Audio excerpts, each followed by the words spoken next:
So today we're talking about mentorship. Yes, kind of a continuation of last week's and the week before. We talked about people that have influenced me in my life. And I said there are many and listed off a few. And as can be the case, you reflect afterwards and say, oh, shoot, I should have said this person, that person. I mean, I've had so many people that have touched my life, improved my life, as we all have. And so that got me thinking about just mentoring and what that's meant to me and what, it can mean if I can mentor others, which I really enjoy doing a lot. And so, when I look at mentoring and think kind of on the global perspective, let's say, maybe not global, but if I look at those 30,000 foot view of it. maybe 20,000, but up above, not right here with who's mentoring me or who I'm mentoring right now. Right. And a couple of names that really stand out are John Wooden. He was the basketball coach. And John wrote A Game Plan for Life, The Power of Mentoring. A phenomenal man. He was a pro basketball coach? He was a college basketball coach. For? UCLA. I'm not exactly sure. Yeah. But he led them on to championships. And he was so much more than a coach. He said, I'm not a coach. I'm really a mentor. I'm helping these men build their success in their lives going forward. If people don't know who John Wooden is, one of the great stories is you would arrive at basketball practice and he would spend the first hour, it was a long period of time, whatever it was, teaching them how to put their socks on. And the thing was, well, coach, we've been putting socks on our whole life. Yes, but you haven't been putting socks on so you won't get blisters. So that in 2 days from now you can still play because you put your socks on right and got blisters so badly that you got to sit out a few days. Yeah, taking fundamentals to the extreme. Yeah. And he just launched into leadership, built a pyramid, the leadership pyramid. So just a lot of takeaway The from leadership that guy. pyramid is like a diagram? It's a diagram. Instructional On how to be a leader. Got it. Steps to leadership. Got it. Yeah. Yeah, so... And did he write a book? He wrote a book. He wrote at least 2 books. I'm probably more. That book was called A Game Plan for Life, The Power of Mentoring. And one of the things, he talks about, I re-listened to the book a little bit last night, and just picking out in the first parts of it, little tidbits of what does a mentor do, or, so a mentor is really going to model integrity, honor, character, work ethic, and wisdom. And they're going to challenge, and they're going to inspire, encourage, correct, motivate, and guide, their mentees along the way. So they're not just telling, but also showing. Yeah, showing. The first part was showing, and then the second part was telling. Yes. Yeah. Correcting. Mm-hmm. Yeah. And John Maxwell would be the other person who's an incredible mentor. And actually, John Wooden was very much a mentor to John Maxwell. And of note, and I'll talk about this more, is John Maxwell sought out John Wooden to mentor him. He recognized his leadership skills and the fundamental values that he had and said, I want to be like John Wooden. I want to learn more from him. So he sought him out and was able to be mentored by John Wooden. Got it. And speaking of John Maxwell, he talks about the law of the picture, that people do what people see, and that's kind of the modeling. I wonder if you could pull, because he's written, hundreds of books on leadership. He has. And mentorship and self-development and whatever. I wonder what the law would be. I can't think of it off the top of my head for instructing. Right. But people do what people see is kind of what I always think of when, if you want people to behave a certain way, you better be behaving that way yourself in front of them, or period. Yes. First. Yeah. And other things that I heard were, mentoring is really parenting. in a lot of ways. What does that mean? It means, when you think about a relationship with a child and a parent, there's, especially in the beginning days, there's trust, and that's what you're doing as a mentor. You're building trust with your mentee, and that kind of comes automatically when you've got a young child. Maybe till they're hopefully 8 or 9, 10 years old. You're pretty much the center of their universe and have the right answers. You're setting limits for them. They may not like all of your limits, but you're, kind of the king of the universe to them.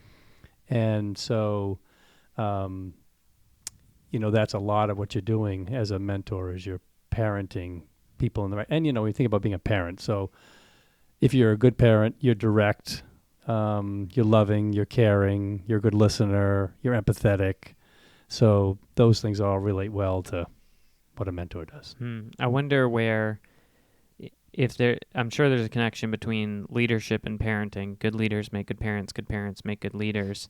I wonder if there's a disconnect, because I'm sure there are great leaders that are not great parents, and there are great parents that aren't leaders outside, their children. I wonder what the difference is, or how you could have both, what you'd have to do to have both. It's almost like treating, and I'm not a parent, but treating a child like they're someone on your team that you're responsible for leading and showing and encouraging. And sometimes that makes sense to people, and they don't know how to. With a kid, they just think, well, they're only 5, but right. Sometimes you need to dumb things down for kids and make them digestible, and other times you need to treat them more like adults than you think. You can go too far one way or the other, I think, from my experience as a child, and watching other people parent. And then as a leader, sometimes you expect too much of an adult, and you need to treat them more like a child and hold their hand. And other times as a leader, you may be hindering someone or holding them back by not empowering them to go and do the thing. You might be, like I said, holding them back by babying them or over what's the word I'm looking for? Overprotecting? Yeah, like not delegating, keeping yourself involved in the process. So not empowering them. Right, basically. Yeah. That's interesting to think about. Yeah, it's a good question. I also wonder, those people who are good parents and good leaders, where did they get that from? Oftentimes it's on the exact polar opposites. Either they had it or they didn't have it, and they figured out how to get it, and those may have been mentors that they looked up to that got them to where they wanted to be. Or there's also the case where they had it and they threw it away. Yeah. And by had it, you mean they had a parent or two parents. A good parent, two parents. Were, really involved and exceptional, I guess is the only way to put it, because competency doesn't necessarily... Right. You can be a competent person, but not a great leader. We've talked a little bit about where you got it, but kind of the people that you saw early on that were good leaders. What about people that you've kind of attached yourself more recently to, either in person or books or podcasts? How is that? Because that's one thing that I've found for my life is when I was young, you had the leaders or the influences that you had, and there was something you could do. You could pick and choose. You could hang out with this person versus that person. And, we were on the internet young, but not that young, and we weren't on it that much. Nowadays, you could spend 16 hours a day with, 3 or 4 celebrity or influential people online through podcast, video, social media, and you get to totally pick what the messages you're listening to, which we've always been taught, you pick your opinion and then you look for your facts later kind of thing. the confirmation bias. So now you get the way you live your life, you get to pick what story am I going to live? Am I going to live like the world is out to get me, the world is going to hell in a handbasket, or the world is getting better, I'm getting better, I'm like those. making it better. Yeah, exactly. And then you get to go and you get to pick all the people you listen to online or on a podcast or whatever, and those people will confirm your story and turn you into more of that. And that's just crazy that we have that opportunity. And I have to be we all need to be really careful of who we subscribe to or spend time with. Yeah. Well, that speaks to, where you're getting your mentors from. And you have to be intentional about who they're going to be, because they're going to fall in your lap, and you need to discern whether that is the right person or not. And then being intentional, and like John Maxwell finding John Wooden.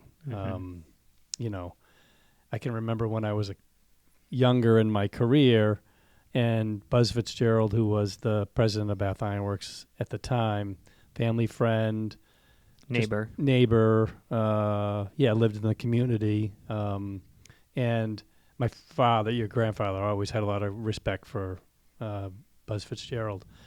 And he was just a great guy to be around. He just had this charisma. And when I got into working, he was one of the first people that I reached out to and said, would you be willing to help me? He's running Bath Iron Works. I saw him as someone who could really help direct me in growing and being involved in the family business. An outside voice, I guess, is what I was really looking for. The guy was so kind to me. I'll talk about some of the things that a mentor should do. He did all of them. Yeah. So let's just go right into that since you mentioned it. What are some things that a mentor should do? Yeah, so... Well, actually, let's step back a second. Yeah. Because you said it without saying it, that you either pick your mentors or they happen naturally, and you maybe don't want... Right. I mean, sometimes you get lucky and you just fall into a mentorship or influence with someone who's great, but you might end up hanging out with the wrong person or being influenced by the wrong person. So what you didn't say specifically was, how do you find a mentor? And who, are they gonna call me? Am I gonna call them? Yeah. Where am I gonna meet them? Oh, yeah. What does that look like? Well, I guess another thing I want to talk about first, and we'll jump back to that, is you also have seasons in life where you're looking for different kinds of mentors. And really, you ought to have a mentor, and maybe a mentor can serve in several different aspects of your life. Maybe they're only going to help you in one. Do you have someone that's going to help you spiritually, with your key relationships, your financial, your business, your job, physically, who are those people? And you may have one in each, or you may have several that, kind of fit all those roles. Check multiple boxes. Yeah. So that's kind of first where am I in life? And you're usually forecasting forward. And that's the other thing that a mentor is going to do, is they're going to help you with your vision. Because usually you're going to seek somebody out who has already accomplished or done what you're looking to do. So, you take somebody who, if you're young in business, you find somebody who's been very successful, and you tap into what they've got for knowledge, for wisdom, for experience. And they can look into you and see themselves or who you are more so than you can, and they can say, these are the things that you need to do. And when you look at the positive attributes or the good attributes of a good mentor, they're also going to be direct. And usually they're at a place in life, either from their wisdom, their age, or their experience, that they can say, your idea basically isn't going to work. And Buzz Fitzgerald, back to that example, when your mom and I started, when Mom was running the wine shop and had the idea of creating these wooden boxes that would be gift boxes, and they would be a corporate gift box. So a corporation that gives away 10,000 gifts to their top clients. Mom designed with a local carpenter this beautiful box and had it engraved on the top with their logo. And we were set to launch that. We went to a convention of that type of product in New York City down the Javits Center. And, it was a well-received item while we were there. And we did have some questions about production. Could you produce these boxes, at a cost that would work? So we're working on that. And I brought the idea to Buzz Fitzgerald, who at that time had left BIW. He had retired, and he was now running a consulting firm. Mm. So he had access to people in marketing, IT, finance.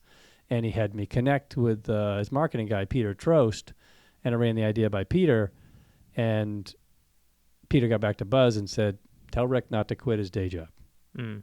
He had concerns about it really being able to be mass-produced and, what would be the lifespan of the product. I was crushed. However, I was grateful, and I'm grateful now that they had the wherewithal to say not what most people would say, oh, these are beautiful, you could do this, sure. Mm-hmm. They had the forthright attitude to say, Rick, this is not a good idea. Right. Don't leave your day job. Right. And sometimes you have to know when to listen to those people, and sometimes you have to know when to go, yes, I'm crazy, but crazy people create the future, and right. In that case, it wasn't worth it for you and Mom. Yeah. And you have turned out successful. If that was the end of the road for you, maybe we would wonder, should you have pushed on it? Was that your only whatever? But that worked out pretty well for you guys. So yes. Okay, so we talked about seeking them out, who to look for, that you really need to initiate mentorship. I can't wait for someone to come knock on my door and say, I'm going to mentor you. Yeah, and that triggers the piece of there are going to be mentors that you're going to, how does that go? Hold on a second. 3 types of mentors. There are the people who we know, and we know they made a difference. There are the people we know, and they didn't know they made a difference. Okay, so people that you know who you have, and they know they've made a difference in your life. Mm-hmm. Okay, people that you know, they don't know that they made a difference in your life. You saw them behave a certain way, you saw them respond in certain ways, or you just watched them from afar and said, either I want to be like them or I don't want to be like them. Right. And then there are the people, we'll never know, but they've influenced us greatly. And those are the national people, the John Maxwell's, the John Woodens, the Gary Kellers. They'll never know the impact they had on us. Never know the impact. Not specifically. Right. Got it. Yeah. Okay, so there's mentors who know the impact they've had on you, and they know you. Mm-hmm. There's people that know you and don't know the impact they've had on you, and then there's people that don't know you and therefore don't know the impact that they've had on you. Maybe they know they've had a large impact on a lot of people, but not specifically. Yeah. Okay, so, the first one is the most important one, in my opinion, because, and maybe the second one too, the people that you're looking to mentor you, if we're talking specific one-on-one mentorship or group mentorship, are going to be the people that know you, not John Maxwell. Right. John Maxwell is not going to coach me unless I have enough money to fly private. He's not going to coach me, essentially. Yeah. That would be a long road to get to him. He would be my last mentor. Mentoring you, yes. Before. Possibly. That's. I mean, he pretty much mentors people who have almost nowhere left to go. Right. And that can be a dark place. I'm sure. It's awesome to be a person who's not wondering what impact could I still have on the world. Like there's infinite impact that I can have on the world. Versus if you've had a huge impact, it's like, well, now what am I going to do? And an expectation that you're going to do something. Totally. If not from other people, you have that on yourself. Well, one person that I think about is Diana Kokoska, who is coached by John Maxwell. And she coached you. Yeah. I mean, group coaching. Yeah. Very large group coaching. Right. And, she has not cashed in her chips and called it quits. She's 65-ish. Probably. 60, 65-ish. Yeah, 65-ish, probably, yeah. She's writing books, speaking, traveling with John Maxwell, trying to sponge more from him all the time. She's probably read every book that's worth reading that he's written, Yeah. which he would say not all of them are worth reading. So that's why I say that. And she's just continuing to grow. And there are other people that have reached a status similar to hers that have a hard time continuing on, because where do you go from Right. the top? Mo Anderson. Yeah. She's someone like Diana who Like has Diana, continued to grow. Just continued to grow. Gary Keller. Yeah. Yeah. I just read Mo Anderson's book, Joy-Filled Life. Mm. Quick, easy read, spot on. Yeah. Great story. Yeah. Great woman. But back to Yeah. the rest of us who have infinite potential, seeking out someone. I mean, you're reading the books, like that's like an obvious, like, well, your mentors can be, someone you don't know. And we kind of talked about that. Like, what podcasts are you listening to? Books are you reading or listening to? Right. Where do you spend your free time when you're alone? But the people that you do have access to, what advice would you give someone who doesn't have a mentor and is seeking mentorship? Like I said, they're not going to come knock on your door. How do you find these people? Who are they? What advice do you have? You're going to see these people. They're going to come into your life in one way or another, or somebody's going to mention them. Somebody else may have great respect, or just may mention the name in passing, and you might learn a little bit more about them. And they may that person who's mentioned, or that has something that you want or desire to make part of your life. And I mean, that's really how it happens. It's vision, a bit of who do I want to be. It's also being willing to grow, to expand yourself. I mean, you have to have that growth mindset to want a mentor, because why waste their time? Right. Why waste your time? Right. Nice people, a lot of these people that you might have as mentors, they might say, sure, I'm happy to have coffee with you, but where's it going to go from there? And there's different levels of mentorship. There's some consistent, I meet monthly with my mentor, and they help me with X, Y, and Z. I have coffee with this person, once a month, and or I'm going to have coffee with so-and-so in a week, and that may be it, because that may just be the relationship, might go that far. There's different levels of mentorship, I guess. Right. And it depends on how you want to work. I think the other element in here that hasn't been mentioned is a good mentor is going to create accountability. Yeah, I heard someone I know recently within the last couple of years tell me about a mentor that they had, or I don't even know where I heard this story. The mentor said, okay, what's your action item for moving forward with this project or business or whatever it was? I don't recall. And the person said, okay, it's this. And the mentor said, okay, great. When we meet again, you will have done that. They met again, and the person hadn't done it. And the mentor said, okay, you'll have this done the next time we meet together. We don't need any clarity on what needs to be done. They didn't have it. Again, the next time the mentor was like, I'm not meeting with you anymore. Done. Yeah. I'm out. Which I think is good. I think there should be some, like you said, accountability and some, and there's mentorship where, maybe you meet with your pastor or someone from your church or community, spiritual community, and you get together and it's more encouragement and processing and more like friend therapy. And then there's mentorship where you're trying to break through on something specific, and that person is holding you accountable to, I'm going to do X, Y, or Z.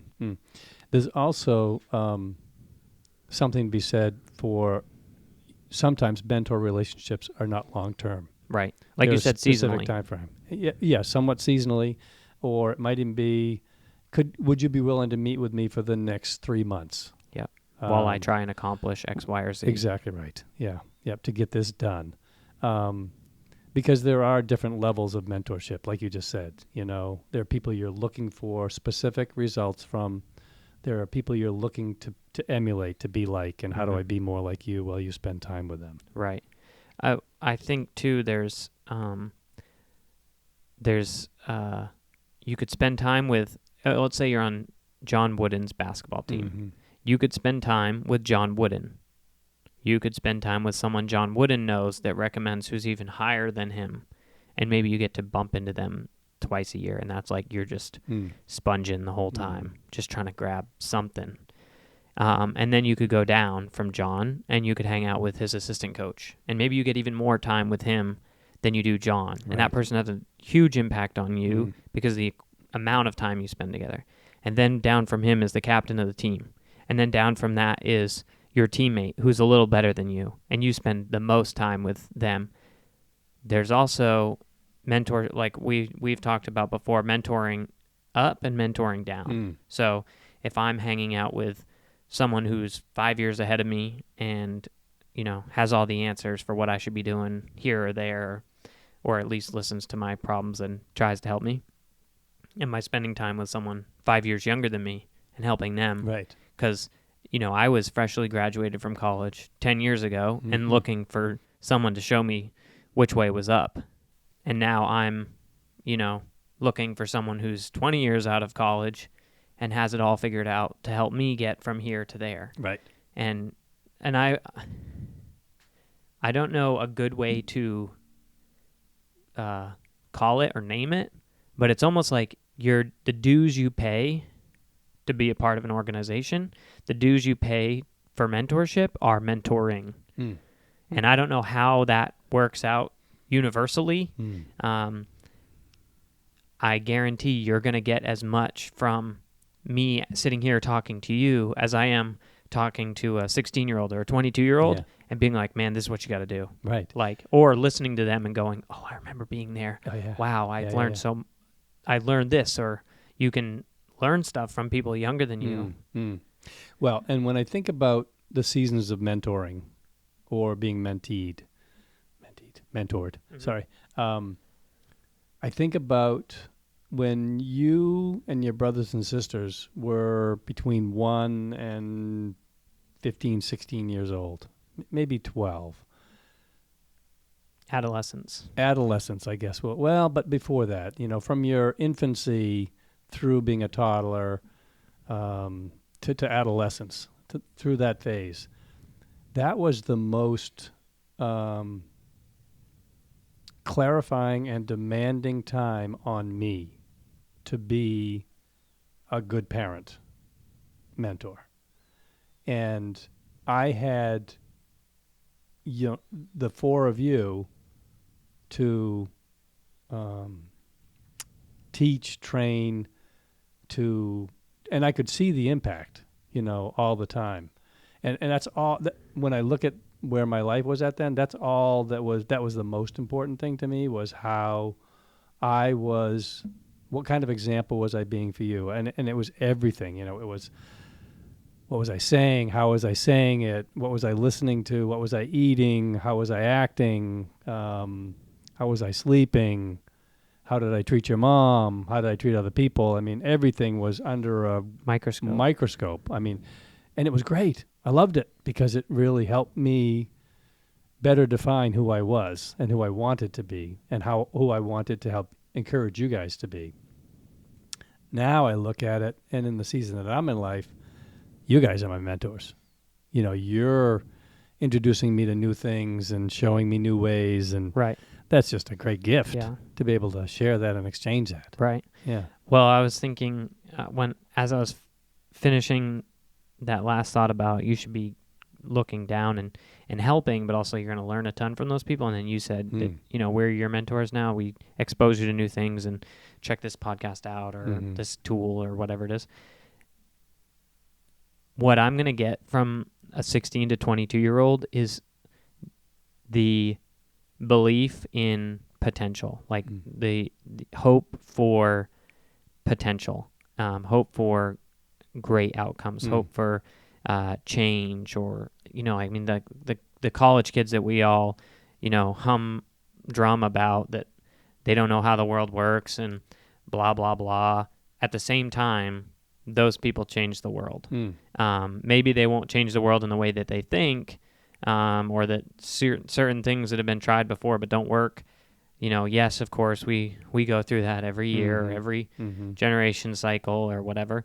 At the same time, the college student that pushed on Steve Jobs or whatever, that, it would be really cool if these cell phones had the internet on them, or what, who put maybe he came up with the idea, but also I bet a 20-something, right, was whispering in his ear or something. And so for me, spending time with those people, and seeing what I say to them or what they say that prompts me. We talked about, what are you optimizing for? That was like a question that I've been asking myself, and I'm spending time with some young 20-somethings, and I'm thinking as I talk to them, like, what are you optimizing for? Because right now, what's important to you is this, this, and this, and this, but I know in 5 years you're going to go, I did not need to focus on what vehicle I was driving, or what job I had with status or title or whatever. What I should have been focusing on was like either developing myself so that I can really, break through ceilings, or focus on freedom and time so that I can enjoy being 20-something. Right. And like, you're a kid, but you're an adult. You can do everything you could do at 16, but you have money and time and freedom to do it. Like, if I could go back to being 22, I would focus way more on having fun and working somewhere where I was learning a lot, but I had free time and autonomy to slip away and go surfing, or slip away for a long weekend and go snowboarding, or whatever, because you're going to be 30 and go, oh, I'm only getting worse at this. I mean, in some ways you're getting better. But that to me is like, okay, that's my takeaway. Maybe I can push on someone or ask some questions and figure out what's really important to them. And then, maybe someone is mentoring me and I'm really focused on autonomy or freedom, or I'm not focused on what vehicle I'm driving. I'm focused on like, what am I doing with my day? And am I learning a lot? If those two things are not lined up for me, I am out. Like, I'm not working a job 80 hours a week in the corporate world where I have to show up at a certain time and leave at a certain time. That isn't important to me. What is important to me is I'm learning a lot. Am I being stretched and forced to grow and develop and change? And then do I have freedom? Maybe I work a lot, but I get to choose when that is. I can wake up at 5 or 6 in the morning and work for 4 hours before anyone's up. That's really important to me, because I want to be able to do that 4 days a week. And when there's waves, I go surfing on the 5th day, or I'm at jiu-jitsu at night, or spending time with my family midday or whatever. So those are things that are important to me now, but maybe a 22-year-old isn't thinking about that. Or a 40-year-old who's done the same thing for 20 years is going, man, what am I optimizing for? It's just kind of a rant on that. And I really watched you. I watched you work a job where you were probably gone or leaving as I was getting up. It's probably gone before you get up. Yeah, probably gone before I got up. But, I mean, I would wait on the steps at like 3 o'clock in the summer, and we would just wait and wait and wait and wait. And you would get home early for, like anyone else working a 9 to 5. You were home early on those summer days. Whenever I could. Right, as soon as possible, which it was never like 7 p.m. We were like, oh, no, we missed him, Or I don't ever remember that being the case, and it has to happen a lot of times for you to remember it. And then we would be on the boat or whatever we were doing, or loading the car to go to Sugarloaf at 4:30 on a Friday, and we were spending time together when you weren't at work. You weren't making extra phone calls or following up with people over and over and over again. And so that to me is what I want to do when I have kids, as much as possible.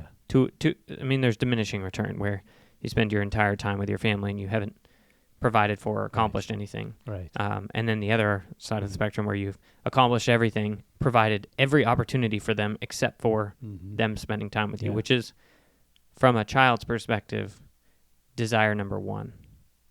Not, can I go to every sports camp and travel to, travel sports or travel trips or whatever and not spend time with you. It's to spend time with you. Right. There's a point where maybe it crosses in the teenage years where it's more important for them to have opportunities and you to get them out in the world and expose them, and that's very expensive. But as a young kid, that time is everything. Yeah, and time, I've always been taught that time, that's how you spell love, is Time. Yeah. Mm-hmm. Yeah. Yeah. Okay, so we talked about how to find a mentor. You were going to touch on who should a mentor be? 8 characteristics of a good mentor. Either came from John Wooden or John Maxwell. Good listener. They're a good sounding board. That's the first one. They're flexible. They value diversity of perspectives, so they're not just going to drive their own agenda. They're knowledgeable. They're non-judgmental. Again, they'll listen. They're able to give constructive feedback. They're honest and candid, and they're able to network and find resources. So you'll have a mentor who, when you're talking, they're constantly connecting dots with people. They're, you need this. Oh, Joe's the guy for you to talk to about that. And they're not the only resource that's coming forward for them. They have others. Yep. Okay. And inversely, a good mentor, mentee, is going to receive input well. They're going to, be open and honest, transparent, because they're not worried about judgment. I mean, that to me is like when you have a mentor who you say something to and they maybe judge you for, like, you're going to shut down. If you have a good mentor, you should be able to open up more because, they're going to be open, listening, thinking about how to help you. You're not worried about what you shouldn't be doing that. You shouldn't be doing this. Right. If you're being mentored by someone who you're like constantly talking about stuff and they're shutting you down or just totally steering you in an opposite direction, people should, unless you've got everything wrong and you just need a total overhaul, which if you are seeking mentorship is likely not the case, someone should be helping you optimize you, not completely change you. If I say, hey, I love creative work, I'm artistic, I like freedom and whatever, and they're like, you need to get a corporate job selling X, Y, or Z because you need to make as much money as possible because someday you're going to want to retire and blah, blah, blah. It's like, okay, you are not hearing me in what I want to do. So I think that's a really good list. Well, and I think, too, we talked about why you'd want a mentor. You've got to be ready for a mentor. Don't show up if you're not ready to be coachable. Yeah, that was right. That was something that when we were young, you like the two things that I remember you drilling into us in that apply to this are talk small and go big. That you don't say, I'm the best snowboarder, I can do X, Y, or Z tricks, blah, blah, blah. People would find out and be like, oh, are you good? And I'd be like, I didn't really know how to not. You as a child, you don't know what to do and what not to do. And maybe you can go too far the other direction where you're like, no, I'm not. That's not true. You are a good snowboarder. Because you're going to show them. Right. Well, but if you don't have the opportunity to, it's interesting. And that's okay. Yeah, right. So talk small and go big. And then the other thing was be coachable. And I watched, I'm sure I did it too. And you really, when you watch someone else do it and then you do it, then it really feels yucky. But people who would get coached in snowboarding or whatever, and the coach would say, like, you're doing this and you need to do this. And they would, could not function. Being told what to do. Right. Yeah. People don't like to be told right. what to do. And some people are the opposite, where they don't have any confidence and need either affirmation or be told what to do every step of the way, and you go too far in one direction or the other. I always felt like it was great to have input. That's one of my, there's a strength finders test. One of my strengths is input. And that's what one of the things on your list there was about values a diversity of perspectives. That's, trait openness and valuing input. And, being coachable is, asking someone or receiving someone's input and saying, whether you do it or not, if I'm doing a trick or something and I like it a certain way or or I'm running a play or whatever, and the coach is like, "It's not working," and I'm like, "I'm so close to getting this where it should be." There are times where you're not going to listen to that person. That doesn't mean you don't value their input. It just means you take it and you say, "Okay, yes, it's not where it should be. I'm working on it, etc." There are other times where you go, "Oh shoot, I didn't know that." So I'm gonna listen to what you said and do exactly what you told me. Boom, that fixes it, and we move forward. Yeah. Well, there's a time and place for everything, and that particular tidbit that they give you or tip may not be right for right then. It might, be a seed that's sown Mm-hmm. a little bit later on. Right. Okay. Anything else that you have just in your notes there that we haven't touched on? I'd love to read this, and this is a quote from John Wooden, and it says, and it's from his book, A Game Plan for Life: The Power of Mentoring, and it says, while I made my living as a coach, I have lived my life to be a mentor and to be mentored constantly. Everything in the world has been passed down. Every piece of knowledge is something that has been shared by someone else. If you understand it as I do, mentoring becomes your true legacy. It is the greatest inheritance you can give to others. It is why you get up every day to teach and be taught. And another thing that he said is that everything we learned from someone else. Yeah. That's good. And I guess, if we're at parting words here, I would say advice, be intentional, seek mentors who are going to build you up, and the right mentor will expand your vision and your growth. That's great. Is there anything else you want to say about mentorship before we call it? No, but I'm sure when I leave here, I'll say, shoot, why didn't I say that? Yeah. Because that's what well, happens. There's always more to be said. Yes. Yeah. Always. Okay, great. Well, that's all we have for mentorship today. So if people want to learn more or get in touch with you about mentorship or anything else, what's the best way that they can do that? They can reach me at rick@bissonrealestate.com, and that's rick@bissonrealestate.com, or on my Instagram at Rick Bisson. Okay. Or you can follow us. Our real estate Instagram is @Bisson Real Estate. Right. Okay. Well, thanks, Dad. Thanks, Guy. Love you. you. Yeah.